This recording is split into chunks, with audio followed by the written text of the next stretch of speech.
Hello! Welcome to All Essays. Reach your academic heights. My name is Julie and I will be your instructor as we read through Feeding Desire by R. Popenoe. The article source is embedded in the video description below. Feel free to read along. Please note that you can get a custom, plagiarism-free essay for as little as $10 a page at All Essays. The link is in the description. In the contemporary world, the perception of female sexuality and beauty varies dramatically. In spite of the dominant Western view on female beauty, which is based on thinness of female body, researchers draw a lot of examples which have absolutely contrary views on female beauty and sexuality. In this regard, the work Feeding Desire by R. Popenoe is particularly noteworthy, because the author researches the traditional stereotypes and standards related to females in the Azawagh Arab community. Unlike traditional Western stereotypes, the Azawagh Arabs develop absolutely different standards of female beauty and sexuality, which are defined by the fatness of a female. Basically, the author researches causes of these stereotypes and she attempts to explain the strife of Azawagh women for fatness. However, her conclusions and assumptions are not always unarguable. Even though her position seems to be quite logical and supported by evidences, conclusions she makes are not always absolutely correct. In fact, R. Popenoe lays emphasis on the fact that the fattening process is primarily about socializing sexuality, but, in actuality, the evidence she gives strongly suggests that the purpose of fattening is more about marking status differences than sexuality. First of all, it should be said that R. Popenoe analyzes evidences and facts collected in the result of the fieldwork. Basically, she views the fattening process in a socio-cultural context of the Azawagh Arab community.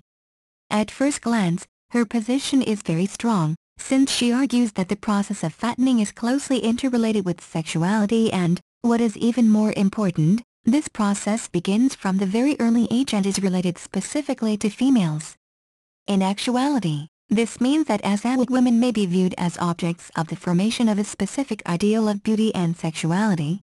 Since the early age, after the loss of milk teeth, Azawagh girls are fed excessively or, to put it more precisely, they have a special diet that contributes to their fattening. Moreover, their sedative lifestyle is another important factor that contributes to the formation of the desirable body shape. In fact, the sedative lifestyle targets at the increasing of the effect of the diet of Azawagh women, which serves to the same purpose, fattening.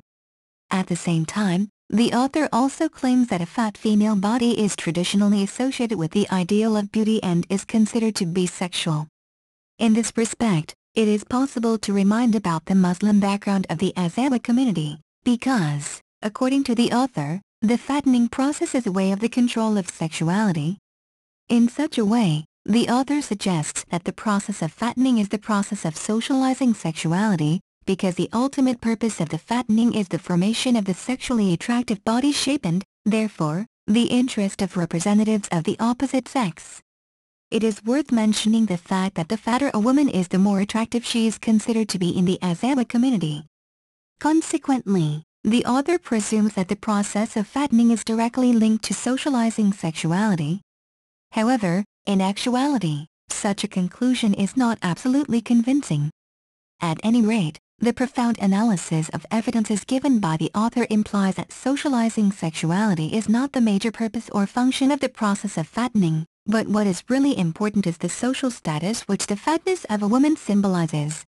In this respect, it is important to underline that it is not only the high social status of a woman proper that may be distinguished by her fatness, but it is also the social status of her husband.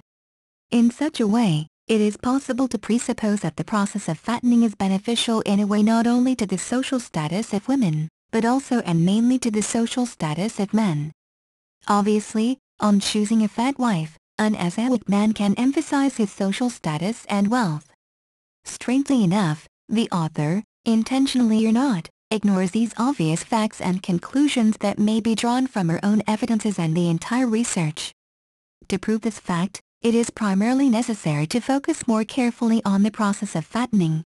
In actuality, this process, as it has been already mentioned above, consists of two major components, the diet and the sedative lifestyle.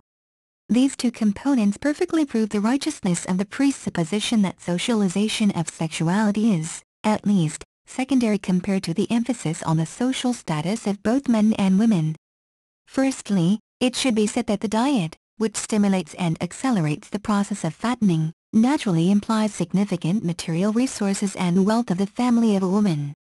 Taking into consideration the fact that the processing of fattening begins at the early age, it would be logical to presuppose that a family, in which a girl grows, should possess significant wealth and material resources to feed the girl since, as a rule, Azawagh families have several children.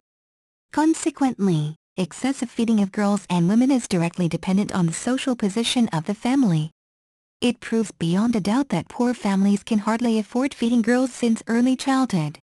Obviously, richer family will have better results, because girls that grow in rich families will apparently have better nutrition, while poor families will not be able to afford nutrition for girls equal to that which girls in rich families can receive. In such a context, the process of fattening has little in common with sexuality. Furthermore, it is possible to prove that the social status is the major factor that stimulates the process of fattening by the fact that the process of fattening naturally implies a sedative lifestyle of a girl.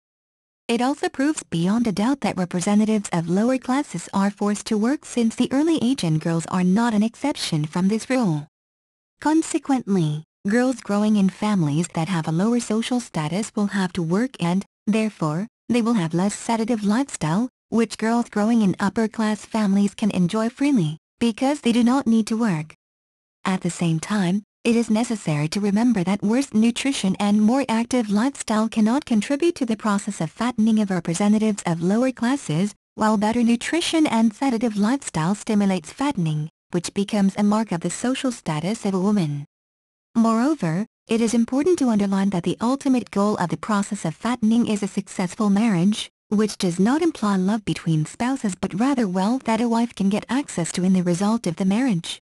On the other hand, men can emphasize their social status choosing a fat wife, since such a wife will prove that the husband can marry the woman from an upper class and can maintain her standards of life.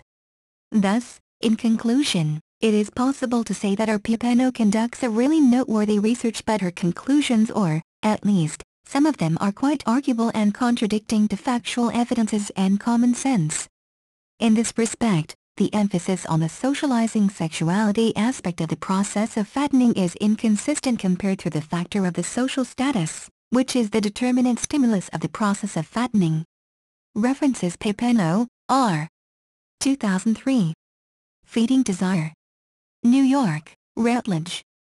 Thank you for taking your time to listen to me. I hope you enjoyed learning about feeding desire by our Popenoe as much as I did. Kindly remember that you can get a custom, plagiarism-free essay at OWL Essays for as little as $10. The link is in the description. See you next time.